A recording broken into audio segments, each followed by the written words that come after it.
నమస్కారం. కొత్త మెంబర్ యొక్క కేవైసీ అండ్ అదర్ ట్యాబ్లో ఉన్నాం. ఇక్కడ ఆధార్ వెరిఫైడ్ కనిపిస్తుంది. మనం వెరిఫై ఆధార్ డీటెయిల్స్ని క్లిక్ చేసి ఆధార్ని వెరిఫై చేస్తాము. ఇక్కడ ఐడి వస్తుంది. కేవైసీ మెంబర్ది అప్రూవ్డ్ కనిపిస్తుంది. ఇక్కడ గ్రీన్ టిక్ కనిపిస్తుంది. ఇక్కడ ఆధార్ అప్రూవ్డ్ అయ్యింది అని అర్థం. దీని తర్వాత మోర్ డీటెయిల్ కనిపిస్తున్నాయి. మోర్ డీటెయిల్ క్లిక్ చేద్దాం.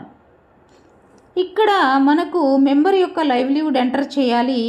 ఇక్కడ చూడాలి మెంబర్ యొక్క మొదటి లైవ్లీవుడ్ ఏంటి అని.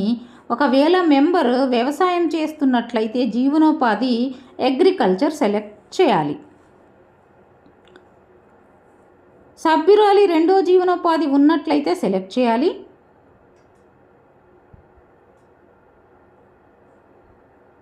మూడో జీవనోపాధి ఏదీ లేనట్లయితే నో సెలెక్ట్ చేయవచ్చు.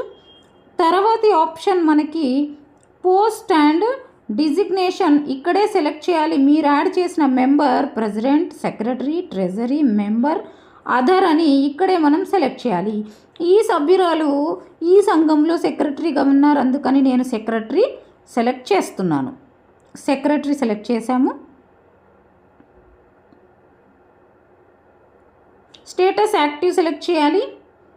ఫ్రమ్ డేట్ ఎప్పటి నుండి ఉన్నారు? సంఘం ప్రారంభ తేదీ నుండి 26/2024 నుండి సెక్రటరీగా సెలెక్ట్ అయి ఉన్నారు. టు డేట్ చెయ్యము, ఎందుకంటే మెంబర్ ఇంకా సెక్రటరీగా ఉన్నారు. సిగ్నేచర్ ఎస్ చేసాము. తర్వాతి కాలమ్స్ మనకి insurance and cadre. Insurance yes చేస్తాము. ఈ మెంబరు కొత్త మెంబరు, ఇప్పటి వరకు ఏ కేడరు లేదు. ఒకవేళ ఉన్నట్లయితే కేడర్ ఎస్ చేసి డీటెయిల్ ఎంటర్ చేస్తాము. సేవ్ పైన క్లిక్ చేద్దాం. ఇన్సూరెన్స్ ఎస్ చేసాం, అందుకే ఇన్సూరెన్స్ ట్యాబ్ కనిపిస్తుంది. ఒకవేళ మనం మోర్ డీటెయిల్స్కి వెళ్ళి కేడర్ డీటెయిల్ ఎస్ చేస్తే మనకు కేడర్ ట్యాబ్ ఓపెన్ అవుతుంది. ఒకవేళ కేడర్ నో అయితే బ్యాక్ వెళ్ళి మోర్ డీటెయిల్స్ వెళ్ళి సెలెక్ట్ చేసి మనము కేడర్ని నో చేసి సేవ్ చేయాలి. ఇన్సూరెన్స్ యాడ్ చేయడానికి ప్లస్ బటన్ క్లిక్ చేయాలి. మెచ్యూరిటీ డేట్ ఏముందో సెలెక్ట్ చేసి ఓకే చేయాలి, సేవ్ చేయాలి.